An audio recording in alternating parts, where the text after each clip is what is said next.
Hello friends, स्वागत है आपके YouTube channel morning to the target में। आज हम देखेंगे सीटेट के लिए एसएसटी जो आपके पेपर 2 में पूछी जाती है, 60 नंबर की पूछी जाती है, जिसमें 40 नंबर से आपको देखिए हिस्ट्री, ज्योग्राफी और पॉलिटी से क्वेश्चन बनते हैं और 20 नंबर की आपकी पेडागोजी आती है।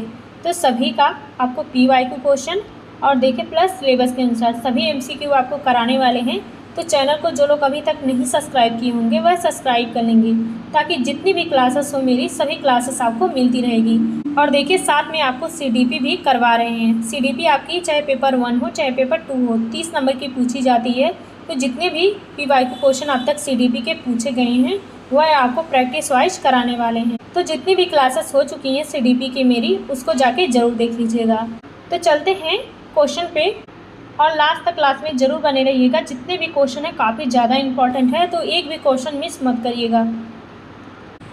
पहला क्वेश्चन है, अशोक के किस शिलालेख में कलिंग युद्ध के भयानक परिणामों और उनके हृदय परिवर्तन का वर्णन मिलता है? तो आपका राइट आंसर यहाँ पे डी ऑप्शन सही हो जाएगा। 13वां शिलालेख में मिलता है। अशोक के हृदय परिवर्तन का वर्णन मिलता है तो 13वें शिलालेख में मिलता है। देखिए समझते हैं। देखिए कलिंग उड़ीसा के युद्ध में हुए भारी खून खराबे को देखकर सम्राट अशोक का दिल दहल गया था और इन्होंने भविष्य में कभी ना युद्ध करने का फैसला किया था और बौद्ध धर्म को अपना लिया था कलिंग युद्ध के बाद। इस पूरी घटना की जानकारी उनके 13वें शिलालेख में मिलती है। नेक्स्ट क्वेश्चन है, अस्थायी बंदोबस्त परमानेंट सेटलमेंट व्यवस्था 1793 में किसके द्वारा लागू की गई थी? तो आपका राइट आंसर यहाँ पे सही हो जाएगा, बी ऑप्शन सही हो जाएगा। लॉर्ड कॉर्नवालिस के द्वारा लागू की गई थी। अस्थायी बंदोबस्त व्यवस्था 1793 में लॉर्ड कॉर्नवालिस द्वारा लागू की गई थी। तो आपका यहाँ पे सेकेंड ऑप्शन सही हो जाएगा। देखिए समझते हैं। अंग्रेजों को भारत से तय समय पर लगातार पैसा टैक्स चाहिए था, इसलिए लॉर्ड कॉर्नवालिस ने जमींदारों के साथ एक समझौता किया, जिसके तहत ज़मीन का टैक्स हमेशा के लिए अस्थायी फिक्स कर दिया था। इसे ही अस्थायी बंद व्यवस्था कहा जाता है। नेक्स्ट क्वेश्चन है, जब नदी मैदानी भाग में प्रवेश करती है तो वह मोड़दार मार्ग पर बहने लगती है। इन बड़े मोड़ों को क्या कहते हैं? तो जब नदी मैदानी भाग में प्रवेश करती है तो वह मोड़दार मार्ग पर बहने लगती है।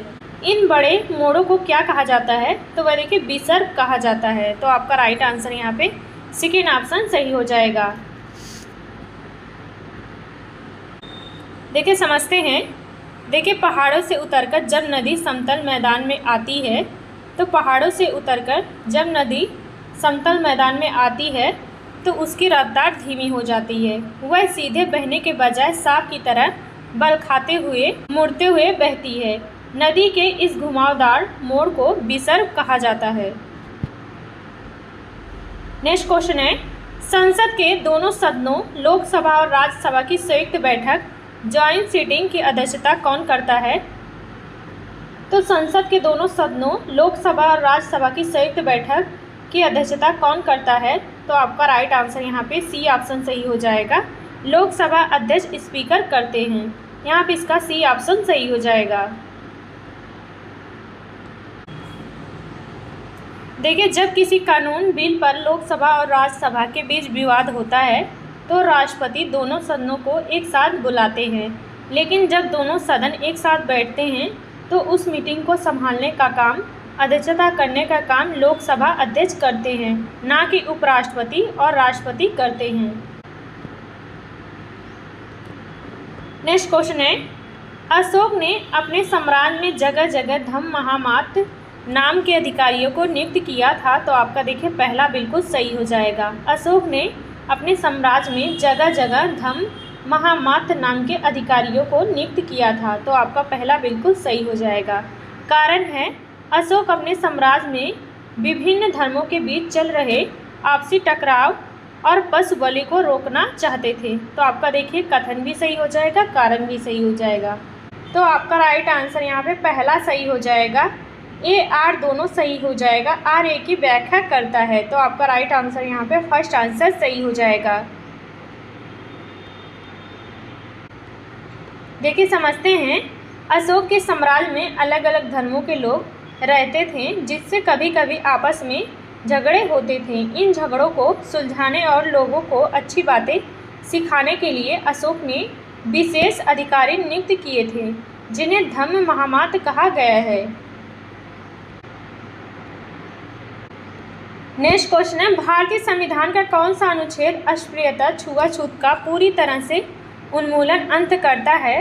तो भारतीय संविधान का कौन सा अनुच्छेद अस्पृश्यता छुआछूत को पूरी तरीके से खत्म करता है? तो वह हो जाएगा अनुच्छेद 17 करता है। तो आपका यहाँ पे सी ऑप्शन सही हो जाएगा।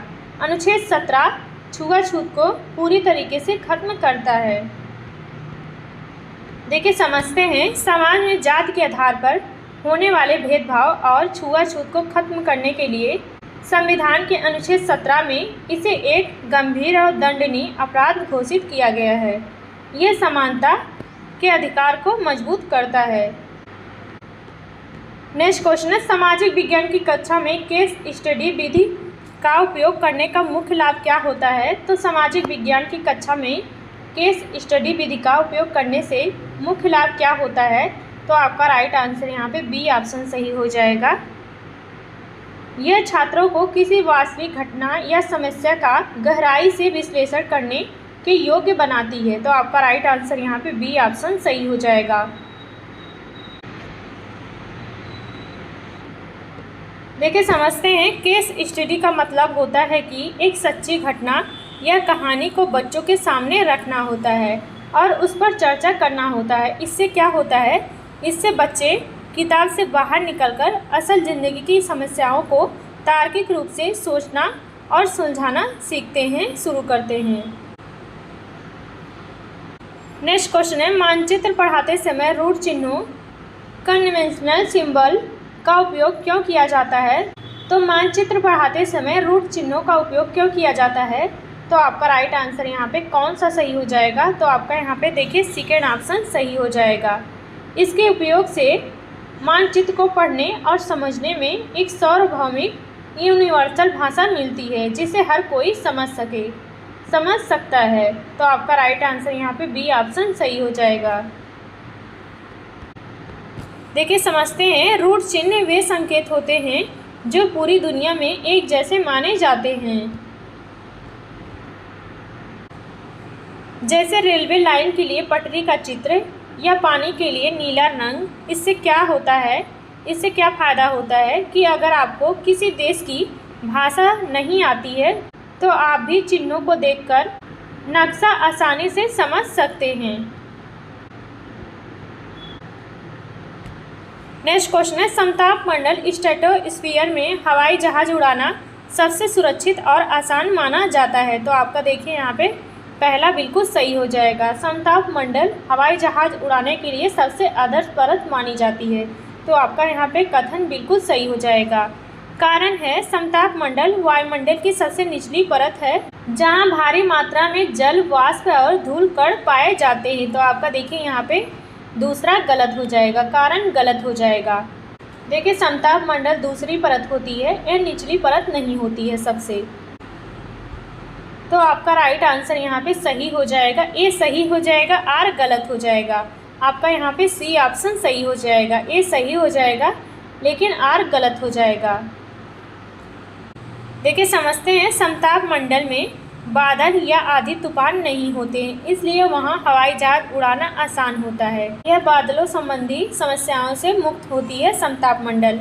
और वायुमंडल की सबसे निचली परत होती है क्षोभ मंडल, स्ट्रेटोस्फीयर। यहाँ देखिए मौसम संबंधी जितनी भी घटनाएं होती हैं वह क्षोभ मंडल में होती हैं, समताप मंडल में नहीं होती हैं। नेक्स्ट क्वेश्चन है, मगध साम्राज्य का वह कौन सा पहला प्रतापी शासक था जिसने अपने राज्य के विस्तार के लिए राजगृह को अपनी राजधानी बनाया था? तो मगध साम्राज्य का वह कौन सा पहला प्रतापी शासक था जिसने अपने साम्राज्य के विस्तार के लिए राजगृह को अपनी राजधानी बनाया था? तो वह हो जाएगा बिंबिसार हो जाएगा। तो आपका यहाँ पे सेकेंड ऑप्शन सही हो जाएगा। देखिए मगध को एक बड़ा साम्राज्य बनाने की शुरुआत हर्यक वंश के राजा बिंबिसार ने की थी। उन्होंने चारों ओर पहाड़ियों से घिरे राजगृह, आज का राजगीर, को अपनी पहली सुरक्षित राजधानी बनाया था। उसके बाद उनके बेटे अजातशत्रु राजा बने थे।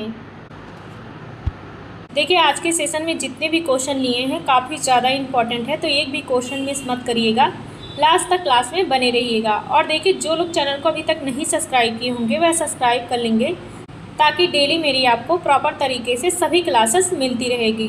देखिए जितने भी क्वेश्चन हैं सभी इम्पॉर्टेंट है। तो चलते हैं नेक्स्ट क्वेश्चन देखते हैं। देखिए कथन ए है, भारत में न्यायपालिका को कार्यपालिका सरकार के नियंत्रण से पूरी तरह स्वतंत्र रखा गया है। तो आपका यहाँ पे पहला बिल्कुल सही हो जाएगा। भारत में न्यायपालिका को कार्यपालिका सरकार के नियंत्रण से पूरी तरह स्वतंत्र रखा गया है। तो आपका पहला बिल्कुल सही हो जाएगा। कारण है, न्यायपालिका की स्वतंत्रता यह सुनिश्चित करती है कि कोई भी नेता या सरकारी अधिकारी जजों के फैसले में दखल ना दे सके और हर नागरिक को निष्पक्ष न्याय मिले। तो आपका यहाँ पे कथन भी सही हो जाएगा, कारण भी सही हो जाएगा। तो आपका राइट आंसर यहाँ पे देखिए पहला सही हो जाएगा। यहाँ पे इसका फर्स्ट आंसर सही हो जाएगा। ए आर दोनों सही है। आर ए की व्याख्या करता है। नेक्स्ट क्वेश्चन है, भारत के इतिहास में कल्याण मंडप का निर्माण किस साम्राज्य की वास्तुकला का एक मुख्य विशिष्ट लक्षण था? तो वह देखिए विजयनगर का था। तो आपका राइट आंसर यहाँ पे सी ऑप्शन सही हो जाएगा। मंडप का निर्माण साम्राज्य विजयनगर वास्तुकला का एक मुख्य विशिष्ट लक्षण था। देखिए समझते हैं, विजयनगर साम्राज्य के राजाओं ने मंदिर निर्माण में एक नई शैली जोड़ी। वे मंदिरों के अंदर एक बहुत बड़ा और सुंदर नक्शीदार हॉल बनाते थे, जिसे कल्याण मंडप कहा जाता था, और इसका उपयोग देवी देवताओं के विवाह उत्सव या धार्मिक कार्यक्रमों के लिए होता था। नेक्स्ट क्वेश्चन है, कथन ए है, ब्रिटिश काल में जब जमींदारों के साथ अस्थायी बंदोबस्त परमानेंट सेटलमेंट लागू हुआ तो शुरुआत में जमींदारों को टैक्स चुकाने में भारी दिक्कत आई थी। तो आपका देखिए यहाँ पे बिल्कुल सही हो जाएगा, पहला बिल्कुल सही हो जाएगा। अस्थायी बंदोबस्त जब लागू हुआ था तो शुरुआत में जमींदारों को टैक्स चुकाने में भारी दिक्कत आई थी। तो आपका पहला बिल्कुल सही हो जाएगा। कारण है, अंग्रेज़ों ने ईस्ट इंडिया कंपनी के लिए जो राजस्व टैक्स तय किया था वह बहुत ऊंचा था और जमींदारों की ज़मीन छीन ली जाती थी यदि वे समय पर भुगतान नहीं करते थे। तो आपका देखिए यहाँ पे कथन भी सही हो जाएगा, कारण भी सही हो जाएगा। तो आपका राइट आंसर यहाँ पे पहला बिल्कुल सही हो जाएगा। ए आर दोनों सही हो जाएगा। आर ए की व्याख्या करता है। देखिए समझते हैं, 1993 में जब लॉर्ड कॉर्नवालिस ने यह नियम बनाया था तो अंग्रेज़ों ने टैक्स की रकम बहुत ज़्यादा बढ़ा दी थी। तो अस्थायी बंदोबस्त की शुरुआत की थी तो लॉर्ड कॉर्नवालिस ने की थी। और देखिए शुरुआती सालों में खेती अच्छी ना होने पर भी जमींदारों को उतना ही टैक्स देना पड़ता था। जो जमींदार समय पर पैसा नहीं जमा करते थे, अंग्रेज उनकी ज़मीन नीलाम कर देते थे। इसलिए दोनों बातें सही हो जाएगा।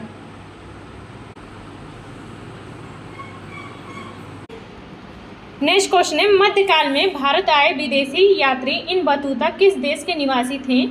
तो मध्यकाल में भारत आए विदेशी इन बतूता किस देश के निवासी थे? तो वह देखिए आपका बी ऑप्शन सही हो जाएगा। मोरक्को के निवासी थे इन बतूता। तो आपका राइट आंसर यहाँ पे सेकंड ऑप्शन सही हो जाएगा। देखिए समझते हैं, इन बतूता अफ्रीका महाद्वीप के मोरक्को देश के रहने वाले थे। वे 14वीं सदी में मोहम्मद बिन तुगलक के शासनकाल में भारत आए थे और उन्होंने अपनी प्रसिद्ध पुस्तक रिहला में भारत के सफ़र को आंखों देखा हाल लिखा है। नेक्स्ट क्वेश्चन है, भक्ति आंदोलन के प्रसिद्ध संत कबीर के उपदेश और कविताएं मुख्य रूप से किस ग्रंथ में सुरक्षित संकलित हैं? तो भक्ति काल आंदोलन के प्रसिद्ध संत कबीर के उपदेश और कविताएं मुख्य रूप से किस ग्रंथ से सुरक्षित संकलित हैं?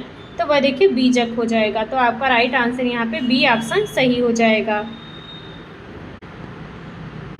देखिए कबीर दास जी ने समाज की बुराइयों को दूर करने के लिए सीधी और सरल भाषा में सखियाँ और पद गाए हैं और उनके इन्हीं उपदेशों और कविताओं के संग्रह को बीजक कहा जाता है।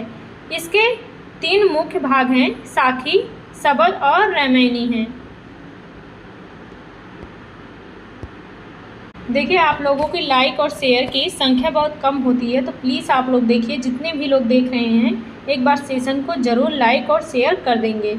तो चलते हैं नेक्स्ट क्वेश्चन देखते हैं। सिपाही विद्रोह के दौरान 1857 की क्रांति में बिहार से विद्रोह का नेतृत्व किसने किया था? तो वह हो जाएगा आपका राइट आंसर यहाँ पे बी ऑप्शन सही हो जाएगा, कुंवर सिंह ने किया था। तो आपका यहाँ पे सेकेंड ऑप्शन सही हो जाएगा। 1857 की क्रांति में बिहार से विद्रोह किया था तो कुंवर सिंह ने किया था। देखिए समझते हैं, बिहार के जगदीशपुर के जमींदार बाबू कुंवर सिंह ने 80 वर्ष की उम्र में भी अंग्रेजों के खिलाफ तलवार उठाई थी और 1857 की क्रांति में बिहार का नेतृत्व किया था। और देखिए बाकी विकल्पों में नाना साहब ने कानपुर से और बेगम हजरत महल ने लखनऊ से नेतृत्व किया था। नेक्स्ट क्वेश्चन है, बेस समाज की स्थापना 1864 में मद्रास में चेन्नई में हुई थी। ये समाज मुख्य रूप से किस सुधारवादी आंदोलन से प्रेरित था? तो बेस समाज की स्थापना 1864 में मद्रास में चेन्नई में हुई थी। यह समाज मुख्य रूप से किस सुधारवादी आंदोलन से प्रेरित था? तो वह हो जाएगा आपका राइट आंसर यहाँ पे सी ऑप्शन सही हो जाएगा, ब्रह्म समाज से प्रेरित था। तो बेस समाज ब्रह्म समाज से प्रेरित था। तो आपका राइट आंसर यहाँ पे सी ऑप्शन सही हो जाएगा। देखिए समझते हैं, राजा राम मोहन राय के ब्रह्म समाज से प्रभावित होकर दक्षिण भारत के श्रीधरलू नायडू ने वेद समाज की स्थापना की थी। यह समाज भी अंधविश्वासों को खत्म करने और एक ईश्वर की पूजा करने की बात कहता था। तो राजा राम मोहन राय ने ब्रह्म समाज की स्थापना की थी और देखिए 1828 में की थी। राजा राम मोहन ने ब्रह्म समाज की स्थापना 1828 में की थी। नेक्स्ट क्वेश्चन है, स्त्री पुरुष तुलना नामक प्रसिद्ध पुस्तक जिसमें पुरुषों और महिलाओं के बीच सामाजिक अंतरों की आलोचना की गई थी, किसने लिखी थी? तो स्त्री पुरुष तुलना नामक प्रसिद्ध पुस्तक जिसमें पुरुषों और महिलाओं के बीच सामाजिक अंतरों की आलोचना की गई है, किसने लिखी थी? तो वह देखिए आपका यहाँ पे सेकेंड ऑप्शन सही हो जाएगा, ताराबाई शिंदे ने लिखी थी। तो आपका राइट आंसर यहाँ पे सेकेंड ऑप्शन सही हो जाएगा। देखिए समझते हैं, महाराष्ट्र की ताराबाई शिंदे ने 1882 में स्त्री पुरुष तुलना नामक किताब लिखी थी। इस किताब में उन्होंने समाज में पुरुषों और महिलाओं के साथ होने वाले दोहरे बर्ताव और भेदभाव पर खुलकर चर्चा की थी।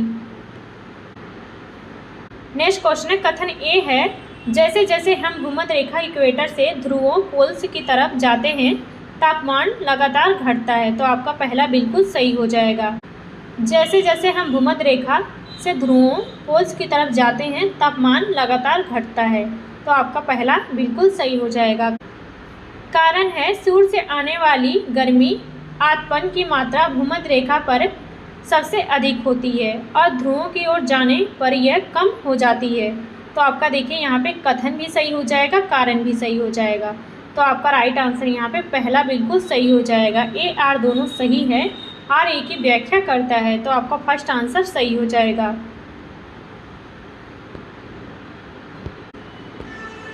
देखिए समझते हैं, पृथ्वी गोल है इसलिए सूरज की सीधी और सबसे तेज धूप भूमध्य रेखा के बीचों बीच हिस्सों पर पड़ती है, जिससे वहाँ बहुत गर्मी होती है। जैसे जैसे हम ऊपर या नीचे ध्रुवों पोल्स की तरफ जाते हैं सूरज की किरणें तिरछी हो जाती हैं और गर्मी कम होने लगती है। नेक्स्ट क्वेश्चन है, हमारी पृथ्वी पश्चिम से पूर्व की ओर घूमती है, इस कारण 1 डिग्री देशांतर को पार करने में पृथ्वी को कितना समय लगता है? तो वह देखिए आपका राइट आंसर यहाँ पे पहला सही हो जाएगा, 4 मिनट लगता है। तो आपका यहाँ पे फर्स्ट आंसर सही हो जाएगा। नेक्स्ट क्वेश्चन है, वायुमंडल में मिलने वाली ओजोन गैस की परत ओजोन लेयर हमें सूर्य की किन हानिकारक किरणों से बचाती है? तो वह हो जाएगा आपका राइट आंसर यहाँ पे बी ऑप्शन सही हो जाएगा, पराबैंगनी किरणों से बचाती है, अल्ट्रावायलेट किरणों से बचाती है। तो आपका राइट आंसर यहाँ पे सेकेंड ऑप्शन सही हो जाएगा। देखिए समझते हैं, समताप मंडल में मौजूद ओजोन परत हमारी धरती के लिए एक छतरी सनस्क्रीन की तरह काम करती है। यह सूरज से आने वाली खतरनाक पराबैंगनी अल्ट्रावायलेट किरणों को सोख लेती है, जिससे हम त्वचा के कैंसर जैसी गंभीर बीमारियों से बच जाते हैं। नेक्स्ट क्वेश्चन है, पृथ्वी की सबसे आंतरिक परत को कोर या नींफे कहा जाता है। यह मुख्य रूप से किन तत्वों से मिलकर बनी होती है? तो पृथ्वी की सबसे आंतरिक परत को कोर या नींफे कहा जाता है। यह मुख्य रूप से किन तत्वों से मिलकर बनती है? तो आपका राइट आंसर यहाँ पे सी ऑप्शन सही हो जाएगा, निकिल और लोहे से मिलकर बनती है। तो आपका राइट आंसर यहाँ पे सी ऑप्शन सही हो जाएगा।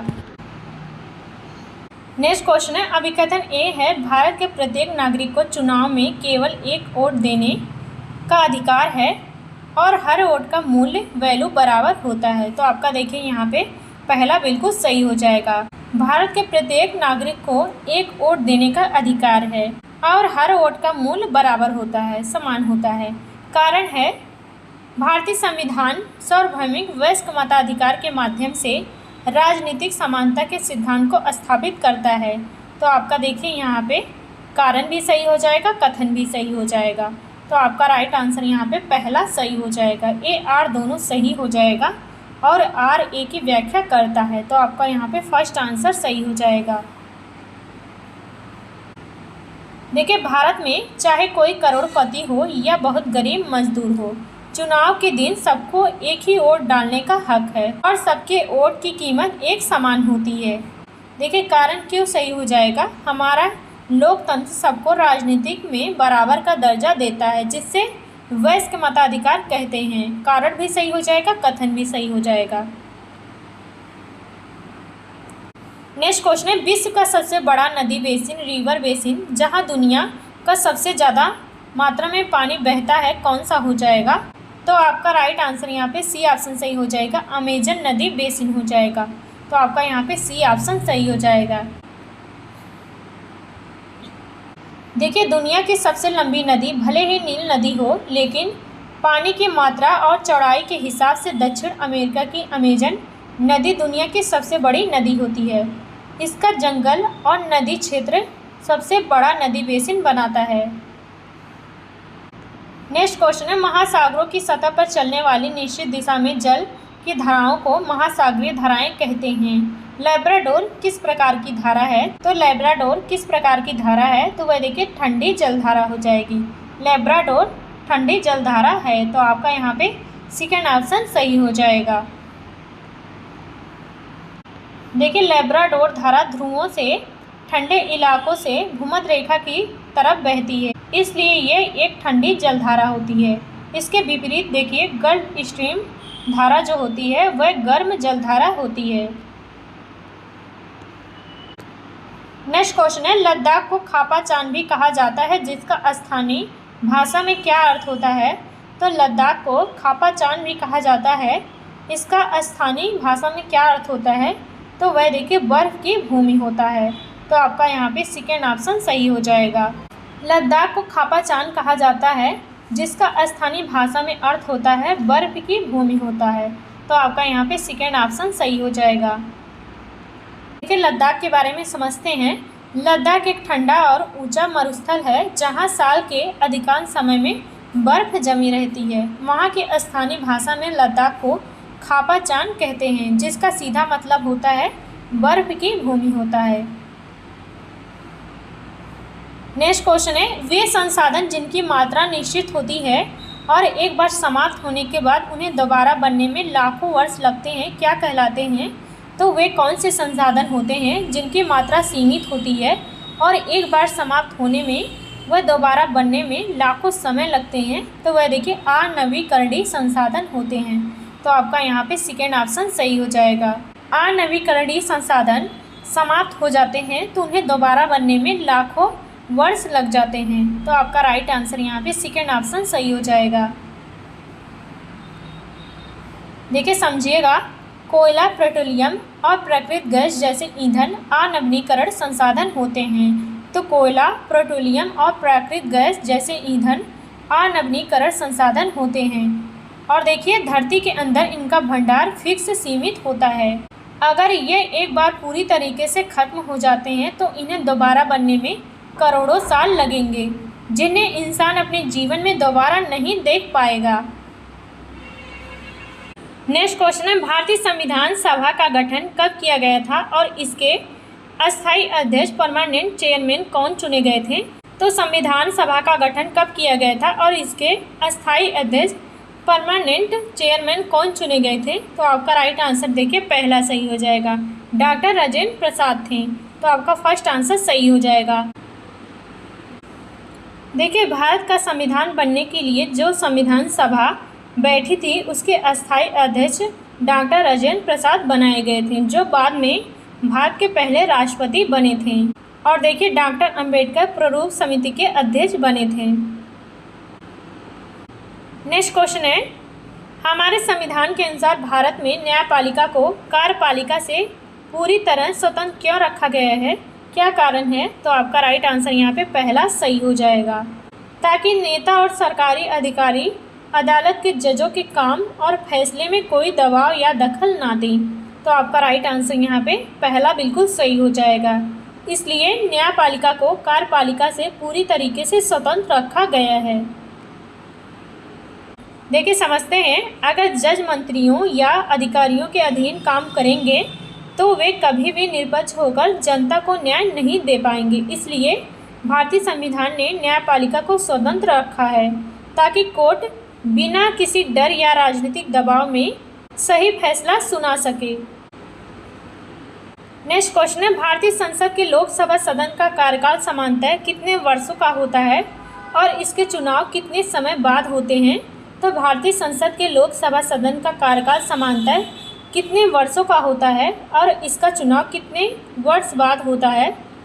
तो आपका राइट आंसर यहाँ पे सेकेंड ऑप्शन सही हो जाएगा, 5 वर्ष बाद होता है। तो आपका यहाँ पे सेकेंड ऑप्शन सही हो जाएगा।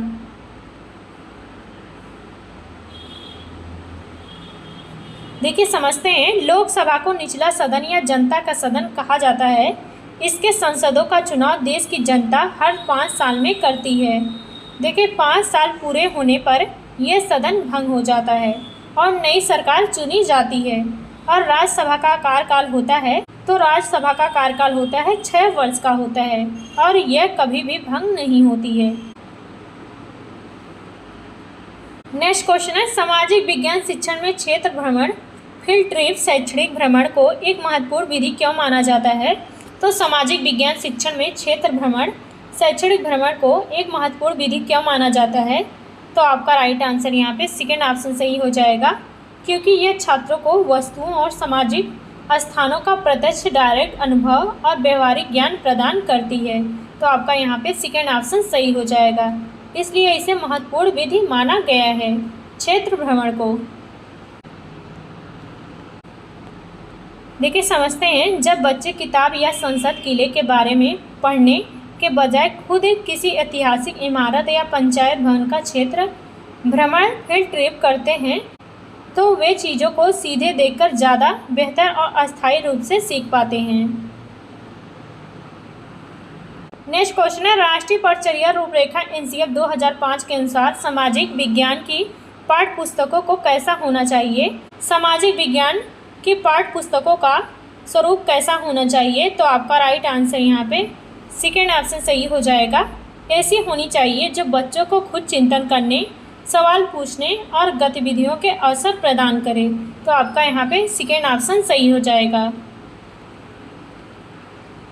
देखिए, NCF 2005 कहता है कि किताब का काम सिर्फ जानकारी देना नहीं है, बल्कि किताबें ऐसी होनी चाहिए जिन्हें पढ़कर बच्चों के मन में सवाल उठे, वे खुद सोचें और करके सीखें। देखिए, इस क्लास का लास्ट क्वेश्चन है, तो आप लोग एक प्यारा सा कमेंट करके ज़रूर बताइएगा आज की क्लास आपको कैसी लगी। और देखिए, SST के साथ साथ आपको CDP के भी क्वेश्चन करवा रहे हैं। तो 2024 और 2021 के आपको क्वेश्चन करवा चुके हैं CDP के, तो जो लोग नहीं देखे होंगे उसको जाके ज़रूर देख लेंगे। और देखिए, आप लोग चैनल को ज़रूर सब्सक्राइब कर लीजिएगा ताकि एक भी मेरी क्लासेस मिस नहीं होगी। देखिए, जितने भी आपको क्वेश्चन करवा रहे हैं ईमानदारी से करवा रहे हैं, वही क्वेश्चन करवा रहे हैं जो आपके एग्जाम में पूछे जाएंगे, एक भी क्वेश्चन फालतू नहीं है। देखिए, नेक्स्ट क्वेश्चन देखते हैं, उच्च प्राथमिक स्तर पर इतिहास हिस्ट्री पढ़ाने का सबसे मुख्य उद्देश्य क्या होना चाहिए? तो उच्च प्राथमिक स्तर पर इतिहास पढ़ाने का मुख्य उद्देश्य क्या होना चाहिए? तो तो वह हो जाएगा आपका राइट आंसर यहाँ पे सी ऑप्शन सही हो जाएगा। ये समझना कि हमारा वर्तमान समाज अतीत के अनुभवों और परिवर्तनों से कैसे विकसित हुआ है, तो आपका राइट आंसर यहाँ पे तीसरा सही हो जाएगा। उच्च प्राथमिक स्तर पर इतिहास पढ़ाने का सबसे मुख्य उद्देश्य होना चाहिए कि यह समझना कि हमारा वर्तमान समाज अतीत के अनुभवों और परिवर्तनों से कैसे विकसित हुआ है, तो आपका यहाँ पे सी ऑप्शन सही हो जाएगा। तो देखिए आज के लिए बस इतना ही, मिलते हैं नेक्स्ट क्लास में। और अपनी तैयारी को बेहतर तरीके से करिए, ये मत सोचिए आज नहीं तो कल पढ़ेंगे, ऐसा बिल्कुल भी मत कीजिए। नहीं तो देखिए आपका एग्ज़ाम आ जाएगा, आपकी तैयारी नहीं होगी तो आपका सीटेट नहीं निकल पाएगा। इसलिए जितना हो सके अभी से अच्छे से पढ़िए, ईमानदारी से पढ़िए। तो मिलते हैं नेक्स्ट क्लास में। एक प्यारा सा कमेंट करके ज़रूर बताइएगा आज की क्लास आपको कैसी लगी।